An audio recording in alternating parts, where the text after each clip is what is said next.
दोस्तों आप सभी को राम राम। बहुत ही इंपॉर्टेंट अपडेट दे रहे हैं, वीडियो के अंत तक बने रहिएगा। सबसे इंपॉर्टेंट ये है कि यहाँ पे मैंने आपको मल्टीपल, अगर आप लास्ट 7 डेज की वीडियो देखेंगे तो मैंने आपको मल्टीपल फैक्टर पे बताया कि ये डील नहीं होगी, और ये आपको देखिएगा पूरी तरीके से कंप्लीटली मल्टीपल डिमांड्स के बेसिस पे बताया कि लॉजिकली अगर आप देखिए न्यूक्लियर देखिएगा कैसे ईरान दे सकता है, जिसकी लड़ाई वो 40 साल से लड़ रहा है। 40 साल में देखिएगा जिसके लिए खमनेई की जान चली गई, वो पर्टिकुलर इनरिच्ड यूरेनियम वो कैसे ट्रांसफर कर सकता है, ये फर्स्ट डिमांड थी। सेकंड, टोल टैक्स लगाना, ये सेकंड डिमांड थी। थर्ड, आपको पता है कि आपको ऐसे पर्टिकुलर ग्रुप में शामिल होना पड़ेगा जो देखिएगा मिडिल ईस्ट का विकास करेगा, यूएस और इजराइल मिलके। तो ये तो बिल्कुल अपोजिट फैक्टर हो गए, ये मल्टीपल फैक्टर अपोजिट हो गए। तो ये चीज़ आपको पता है कि नहीं हुई है। अब second phase of war start होने वाला है, हो चुका है, लेकिन फेज ऑफ वॉर आप तब कहोगे जब मल्टीपल स्ट्राइक्स होंगी। तो आपको पता है यहाँ पे स्ट्राइक हो चुकी है, मिडिल ईस्ट क्राइसिस बढ़ चुके हैं।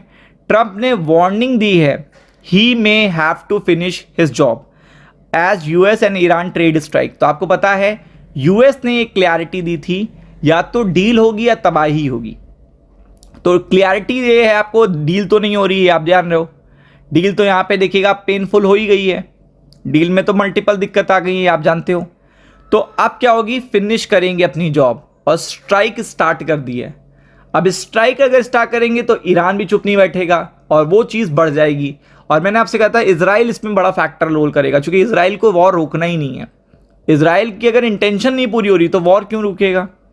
तो आप देख सकते हो मिडिल ईस्ट में क्राइसिस जो है वो बढ़ गया है, ईस्ट क्राइसिस बढ़ चुका है। ट्रंप ने वार्निंग दी है, he may have finish his job. Finish job समझ रहे हैं आप, कि वहाँ पे मिलिट्री एक्शन करके वहाँ का एनरिच्ड यूरेनियम निकालेंगे, या तो वहाँ पे मिलिट्री एक्शन करके उनको हराएंगे। देन आफ्टर दैट देखिएगा सारी चीज़ें जो उनको लगती हैं सस्पेक्टफुल हैं वो चीज़ वो वहाँ से लेके आएंगे, लाइक इन वेनेजुला।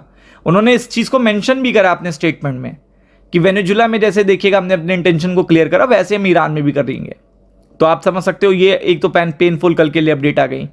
आप देख सकते हैं targeted military facility in the Iran. तो यूएस देखिएगा यहाँ पे क्या करा है, टारगेट करा है यूएस ने, फिर से मिलिट्री एक्शन लिया है।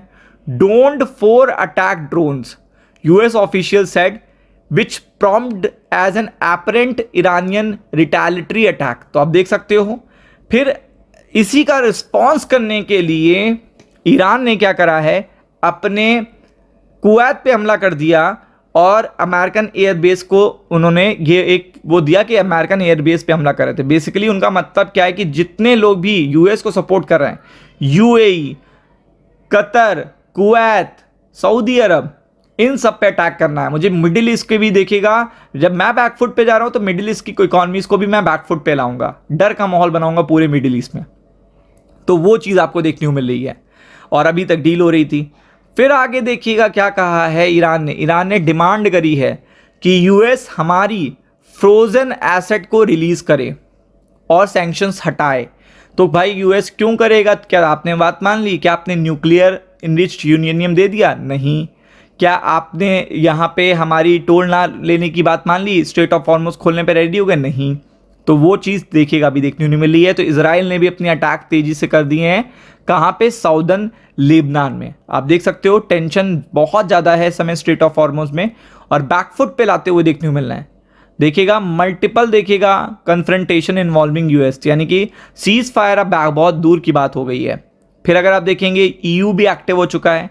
ईयू फॉरेन पॉलिसी चीफ ने वार्निंग दी है ईरान टेंशन को लेकर, return to war benefit no one, यानी कि फिर से वॉर पे जा रहे हैं, और ये सारी चीज़ें बताई गई। He has warned against renewed escalation in Middle East, saying return to war would not benefit any side.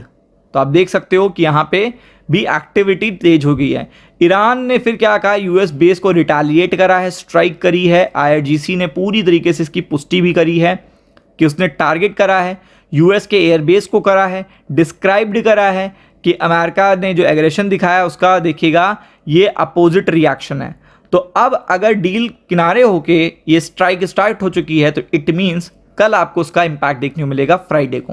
तो फ्राइडे के लिए बहुत बड़ी बैड न्यूज़ है, जिसका इम्पैक्ट आपको क्लैरिटी के साथ कल देखने को मिलेगा। Be prepared for it. Ram Ram.